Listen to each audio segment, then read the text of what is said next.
Well, welcome back, everybody. G-Bear Homesteading the Desert, June 2nd, 2018.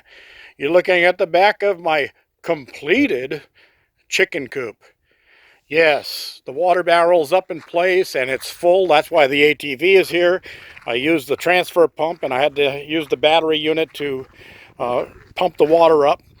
We'll move on down a little closer. You notice that I've got the corner pieces on the corners of the unit, and I've got the drip edge above the doors so that the water won't run inside the egg or the nesting areas. And I got my little piece of garden hose going down there. My plumbing goes down, and I will be painting all of that for those of you who are worried about the PVC getting eaten up by the sun. This is charged right now. The barrel's full. The unit is open. And there is water in there. I did have problems with leaking on these nipples, and as a hint to any of you who decide to use those style nipples when you're going to put them in your chicken coop, make sure you don't use Teflon tape. Use a paste sealer on the threads of those, one that is good for plastic. And because all three of them leaked, I had to pull them all out and reseal them with the Blue Magic sealant, Teflon sealant, and put them back in, and now they're okay. Now, you can see over here my feeder is in place, and that pipe right there is going to hold about 10 quarts of mash or feed for the chickens. And we'll go inside and I'll show you some of the neat things I did on that. Right now, let's go into the back here and open up the back hatch here, the clean out hatch. And I want to show you inside. I've got a little leak on that middle one right there. I've got to check to see. It's probably just something stuck in it. And those are the waterers for the chickens inside. That feeder right there I got from my friend Andy. That's going to hang on a couple of rods right where it is, just up a little higher, and that'll have feed in it for inside the coop when they're in here. So I wanted to show you that. I had to notch the area of this unit, but I could still pull it out. It'll still come out around that. And that's that. So I'm going to go around the other side in a little while, and I'll reach in and I'll tap that little valve and see if I can get it to stop. If not, I'll just shut off the barrel until I get a chance to find out why it's leaking. It might be a defective unit. All right, you can see my corner edges are on over here and my drip edge above my nesting boxes.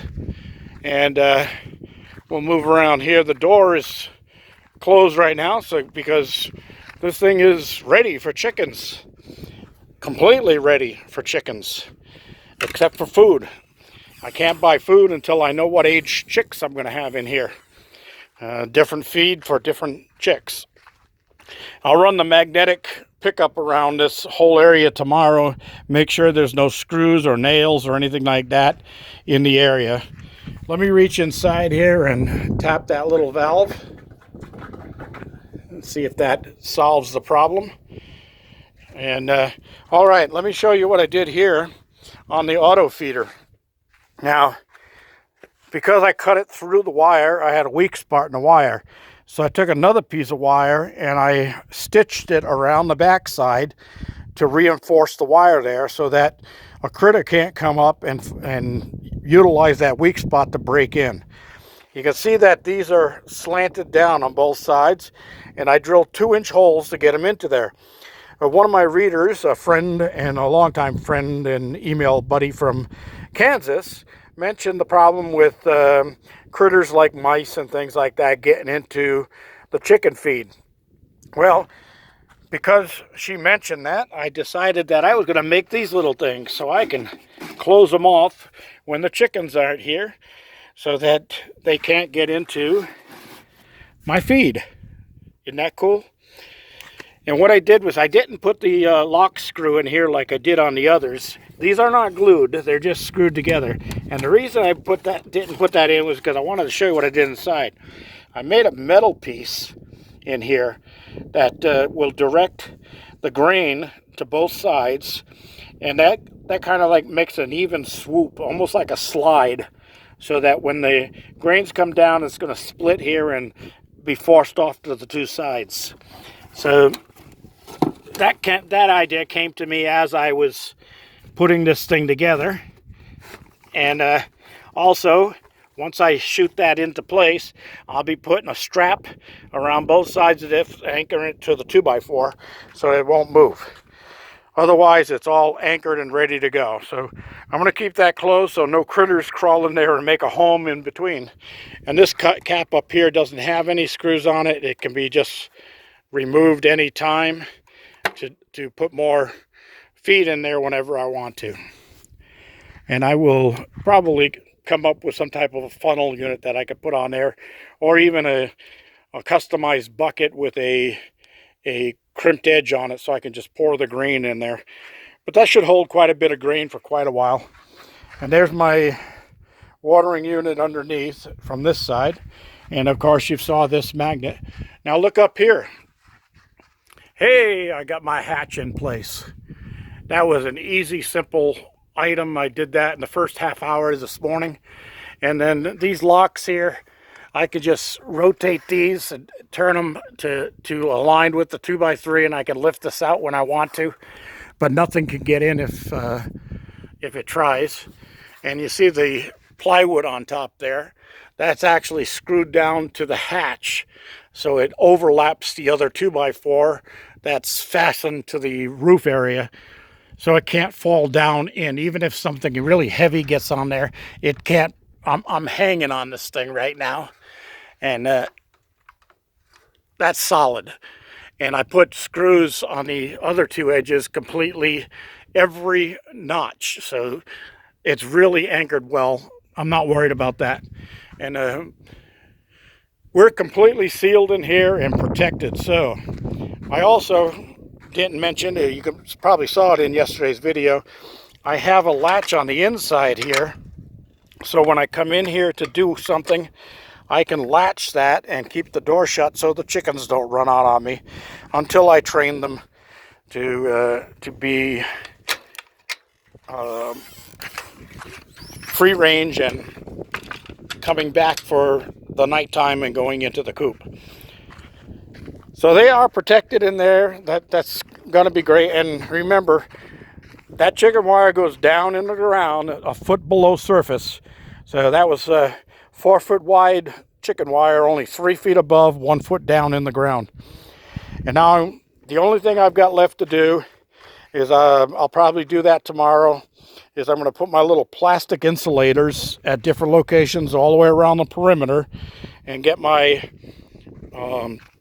my solar electric fence charger is going to sit up here where it can pick up the sun and be charged all day long. It has a battery in it for the nighttime. And I'll run a double run of wire all the way around this coop at the bottom, probably 4 inches off the ground and 8 inches off the ground. So if anything comes up to the wire and starts sniffing around, they should get a pretty good jolt.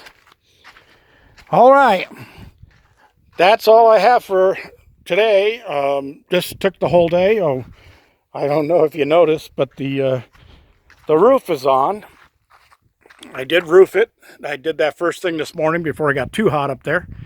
And yes, I know that the metal strip is supposed to go under the paper, but because of the high winds we have out here, I put it on top of the paper, and I use that tar sealant right there underneath it so water won't run under the metal. And this I found is a better method for keeping the roof on in the high winds. And down the line, I will be putting a piece of gutter on there, an 8-foot piece of gutter, maybe an 8.5-foot piece of gutter, so it overhangs a little bit on each side. And then I'll have a first flush unit over there coming down beside the barrel so that any bird crap and contaminants that are on the roof will be first flushed off, and then the clean water will also refill the barrel in the rainy season. So that's my backup plan on that. You can see over here that little plastic stool. Oh, let me get my shadow out of the way. That's something that my friend Andy brought up. He brought up a bunch of those things, and I was using that when I was working on this low area. Made it nice. I just sat down, took my time weaving and stitching all the wires together, and working on the feeder and working on the plumbing. So it did come in handy, and I'll be putting that away later. I'm thinking about modifying one of those for the bathtub, because that bathtub is pretty high. It's 18 inches high, deep. And when you get down in that thing and submerged in water and totally relaxed, it takes a little effort to get out of it. So I'm going to have to come up with some type of a little stool, or even maybe a little hanging pull bar from the top of the porch that I can just reach up and grab and give myself a little assistance in getting out of that water. Because I'll tell you, once you're relaxing that thing, you don't want to get out, but you have to. Otherwise, you take on the resemblance of a prune. All right, that's about it. You can see the containers are open. I only worry about closing the second one because that one has food in it, so critters would be attracted to that. So I close that one up at night after the sun is set and things have cooled down a little bit. And the other one, I'll close up half of the unit, leave the other one open so that it stays cool inside there. And it's only tools in there, so I'm not worried about anything going in there and getting into anything. And I've tried raking the area in front of it, and I haven't seen any critter prints even coming over to inspect it or anything. Now tomorrow I've got to decide whether I'm going to put my compost unit up there or over there. There's pluses and minuses to each one, so I'm going to have to sit down and make that decision. The plus to that side is I can face the high side back of it towards the dominant wind so that it doesn't dry out my compost, and I can keep it moist and get it breaking down. And it's close to the garden house where I'll be actually using the compost.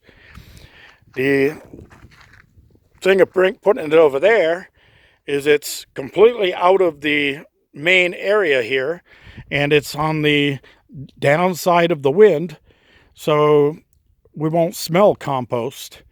When the wind is blowing, it'll be blowing out there towards the lake. I don't care about that. So pluses and minuses. I'll make that decision and go with it tomorrow. You can see the sun's getting ready to go down. It's going down way over there. Somebody tilted my earth. I can't believe they did that. All right, G-Bear signing off from another episode of Homesteading the Desert.